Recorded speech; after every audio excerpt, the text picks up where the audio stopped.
Imagine being inside of an 8.5 year toxic relationship where you're always being verbally and mentally abused, as well as financially. Always been inside of a toxic workplace environment from the day that you started working at somebody else's job to attracting toxic friendships and family members.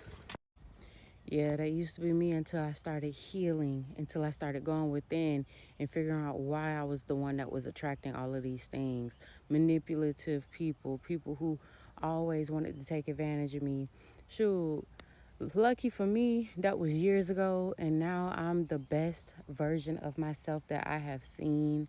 I am the most healed that I have ever been, and I'm more at peace and harmony with little to nothing rather than having so many different luxurious things or, materialistic things at this moment.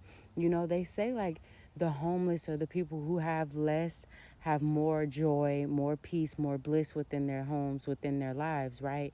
And what's so funny is society tries to push those pressures on you to make you feel like you always have to have the fanciest cars. You always have to rock the best, clothes, attire, watches, and things of that nature. I heard robes. That's weird.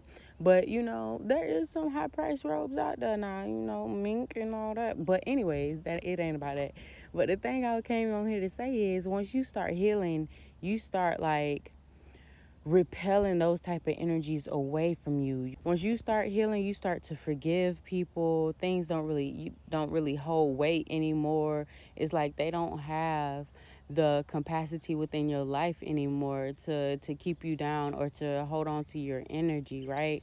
So it's like once you actually start to do the healing process, little by little, things will begin to break away from you. They'll start to shift in your favor, and the people that you used to attract, you realize that you no longer attract. That does not mean that the light does not attract the moths as well as the butterflies. You get what I'm saying? So you got to use your intuition and your discernment to know who's truly genuine and who is not.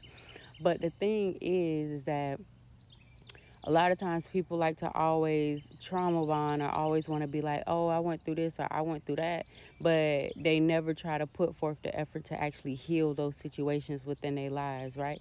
Those are the people you need to stay away from because you are what you hang around. And if you hanging around that, you'll start figuring out, why am I making excuses for things? Why am I always thinking about this negative thing? Why am I always holding weight or bringing this up in a conversation? Which is it's toxic traits, baby. I mean, I ain't even finna sugarcoat it. It's toxic traits. But once you start to heal the things and go within and actually figure out what was the root of the issue and how to alchemize that to help you in the long run, to make you a better person, to assist you upon your journey, that's when things start to shift into your favor, right? Like that relationship was about 5, 6 years ago. I've been healed from that situation to the most part. I feel like I have healed from that situation, but it always takes time and experiences. So you have to go through certain experiences. You will be tested to see if you truly have healed or moved on past the things that you say that you have, right? Just to test and see if you really about what you be talking about. But anyways, as well as like workplace environments and friendships and stuff like that. I used to be one of them people pleasers that was always a yes man, a yes woman, the one to support everyone and to show love to everybody. And I had to learn how to set those firm boundaries and to stand on my beliefs and really to be true and authentic to me. And you realize once your authenticity truly shines and you stop trying to dull your light and hide in the back of the crowd, that's when people start to break away. Oh, they don't they acting weird, they moving funny now. They once you start saying no, people start breaking off because they can't take advantage of you no more. They can't do the things that they once could. But I'm just grateful for my healing journey. I'm not saying it's always easy, but I'm grateful for it. And, now all of that is my past life. I am walking into the best version of myself. The best life that I could ever imagine is here for me now. And I appreciate it, Most High God. Until next time, I love y'all. Spank is out of here. Namaste.